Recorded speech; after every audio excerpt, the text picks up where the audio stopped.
My dear friends, our gospel text is from Matthew chapter 5, from verse 17 to 37. It recounts the teaching of Jesus, where he focuses on not abolishing the law or the prophets, but rather fulfilling them. The theme is Jesus fulfills the law.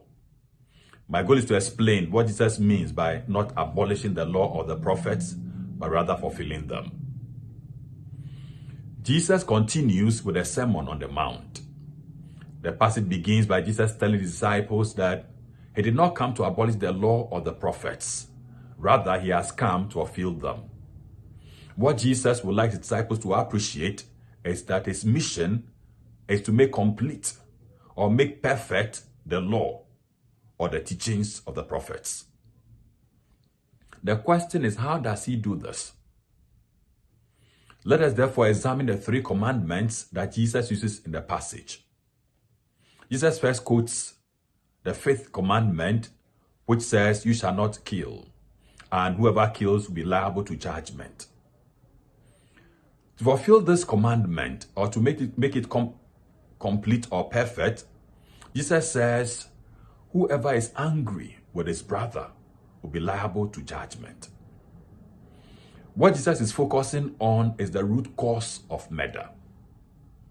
From chapter 4 of the book of Genesis, we remember that Cain was first angry with his brother Abel before later killing him. This means that if Cain had controlled his anger, the murder of his brother wouldn't have taken place. So for Jesus, to fulfill the law means that the root cause is avoided. It is possible that some of us may feel justified because we are not guilty of murder. Meanwhile, our hearts are filled with bitterness or anger.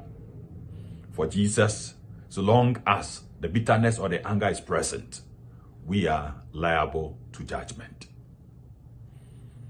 How about the sixth commandment? You shall not commit adultery. Jesus fulfills it by saying that everyone who looks at a woman lustfully commits adultery.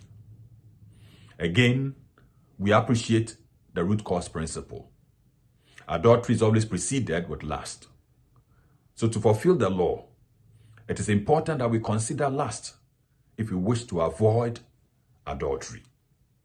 We remember that before David committed adultery with Bathsheba, he first lusted after her. For some of us, it's possible that we may not commit adultery. Meanwhile, our minds may be filled with lustful thoughts, and in fact, we entertain them. So for Jesus, in order to fulfill the law, it's important we pay attention to the lustful desires and thoughts, because by entertaining them, we are equally liable to judgment. My dear friends, how about the eighth commandment, where we hear that you shall not bear false witness against thy neighbor? For the Jews, the interpretation of this commandment is often limited to the courtroom, where one takes an oath to speak the truth. Jesus says, let your yes be yes and your no be no. In other words, the sin against the eighth commandment does not only happen in the courtroom. Whenever we fail to speak the truth, we sin against the eighth commandment. My dear friends, it's crystal clear that Jesus would like his disciples to avoid the minimalist approach when it comes to obeying the commandments. To fulfill the commandment means that we consider the root cause of every sin. It is from this perspective that our holiness will surpass the scribes and the Pharisees. May God bless you all. Amen.